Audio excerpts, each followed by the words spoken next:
کشمیر کې د پاکستان او هند ترمنځ بیا جګړه شوې. هند پر پاکستان سترې حملې ته لاره جوړه کړې. جزئیات هم دلته وګورئ او چینل هم سبسکرایب کړئ.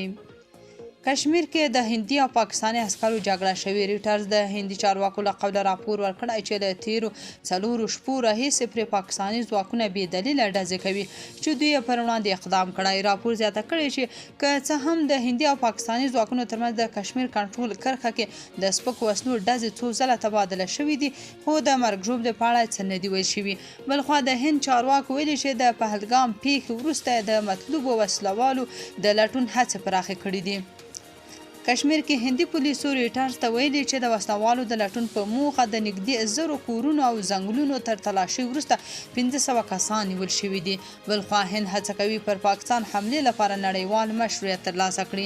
نیویارک ټایمز رسنۍ په یو راپور کې لیکلي چې د هند تر کنټرول لاندې کشمیر کې پر سیلانیانو د تیرې اونۍ تر برید راوروسته د هند لومړي وزیر نریندرا مودي له لسګونو نړیوالو مشرانو سره په ټلیفون خبرې کړې دي او پر دې سربیره د هند پلازمینې نوې ډیلي کې د شاوخوا 100 هیوادونو د سفارتونو استازي د هند بهرنیو چارو وزارت ته د معلوماتو اخیستلو لپاره ورغلي دي. سرچینې لیکلي چې دا هڅې زیاتره د دې لپاره نه دي چې د هند او پاکستان ترمنځ د خطرناکې نښتې مخه ونیسي، بلکې د دې لپاره دي چې نوې ډیلي هڅه کوي نړیوالو ته قناعت ورکړي څو د خپل ګاونډي هیواد پاکستان پر وړاندې پوځي اقدامات ترسره کړي.